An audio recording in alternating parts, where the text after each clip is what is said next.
निराशा में आशा की किरण दिखा दे, दुखों में खुशियों की बौछार करा दे, दर्द पर ऐसा मरहम लगा दे। एक गुरु ही है जो परमात्मा से साक्षात्कार करा दे। प्रणाम, जय जयेंद्र। मैं हूँ हर्षल शाह। गुरु गुण गौरव गाथा सीरीज के 8th एपिसोड में आपका स्वागत है।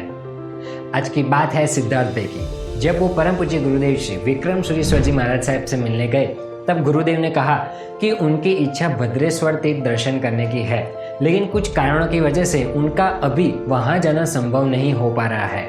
इसीलिए सिद्धार्थ भाई को आज्ञा दी कि हमारे बदले आप भद्रेश्वर तीर्थ के दर्शन करके आइए। जैसे हनुमान जी श्री राम जी की आज्ञा का पालन करते हैं, जैसे अर्जुन श्री कृष्ण की आज्ञा का पालन करते हैं, वैसे ही सिद्धार्थ भाई ने गुरुदेव की आज्ञा का पालन किया और गुरुदेव से आशीर्वाद लेकर के सिद्धार्थ भाई, उनकी धर्मपत्नी और उनका ड्राइवर गाड़ी लेकर के भद्रेश्वर तीर्थ के लिए रवाना हुए। ये बात है आज से करीब 40-50 साल पहले की। तब ना जीपीएस था और ना ही पक्की सड़कें थी।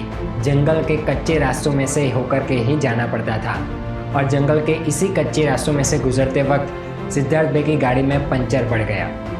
दूर दूर तक कोई दिखाई नहीं दे रहा था। दुर्भाग्यवश उनके पास स्पेयर व्हील भी नहीं था। गाड़ी वहां से 1 इंच भी आगे नहीं बढ़ सकती थी। ऐसी परिस्थिति में कोई और होता तो शायद हताश हो जाता, निराश हो जाता और अपने किस्मत को कोसता।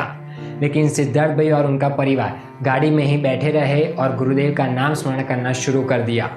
कहते हैं जिसके मुख पे होता है गुरुदेव का नाम, दुख संकट और हर आफत में लग जाता है विराम। जंगल में मंगल हो गया। दूर से एक गाड़ी हॉर्न बजाती हुई आई और पास आकर के रुक गई। गाड़ी में बड़े ही सज्जन और नेक इंसान बैठे हुए थे। पंचर वाले टायर को देख करके उन्होंने बोला कि हमारी और आपकी गाड़ी सेम है, इसलिए हमारे पास जो स्पेयर व्हील है वो आपकी गाड़ी में लग जाएगा और पास ही एक गांव है जहाँ पे हम आपका पंचर भी ठीक करवा देंगे।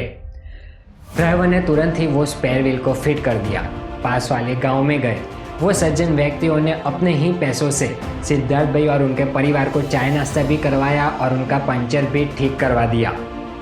चाय नाश्ता करने के बाद सिद्धार्थ भाई जब उन सज्जन व्यक्तियों को थैंक्स कहने के लिए जाते हैं, तब आश्चर्य, ना वहाँ पे कोई गाड़ी थी और ना ही वहाँ पे कोई व्यक्ति, और स्पेयर व्हील भी वहीं छोड़ गए।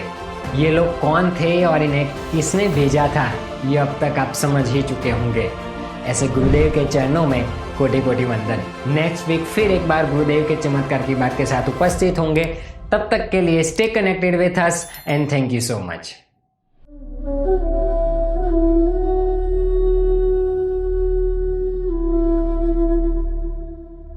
Mm-hmm.